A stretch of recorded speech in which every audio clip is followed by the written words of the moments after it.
আসসালামু আলাইকুম, দাদাবাড়ি আগে থেকে আমি ইঞ্জিনিয়ার স্যার বলতেছি।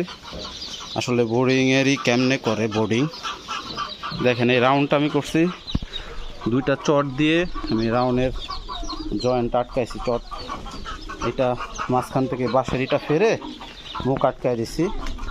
আর এটার উচ্চতা আছে 16 ইঞ্চি, এই বোর্ডের উচ্চতা। আর বোর্ডের নিচে দেওয়া হয়েছে একটা ছালার চট, যেহেতু আমার বাঁশের সিস্টেম, মাচা সিস্টেম, তা চট দেওয়া হয়েছে। চটের উপরে দেওয়া হয়েছে দেখেন তুষের উপরে দেওয়া হয়েছে এই পেপার। ওরা এই ময়লা করে ফেললে এই ময়লা আবার আমরা পরিষ্কার করে ফেলবো। মাঝখানে ওইটা পানি দিছি, এটা খাবারের দিছি। তাই আমাদের ভিডিওগুলো আপনাদের কোনো উপকার আসলে লাইক কমেন্ট শেয়ার করবেন, এবং আপনাদের কোনো কাজে লাগলে অবশ্যই আমাদের চ্যানেলটি সাবস্ক্রাইব করে রাখবেন। তাই ভালো থাকবেন, সুস্থ থাকবেন, দাদাবাড়ি এগুলোর সাথে থাকবেন। আসসালামু আলাইকুম।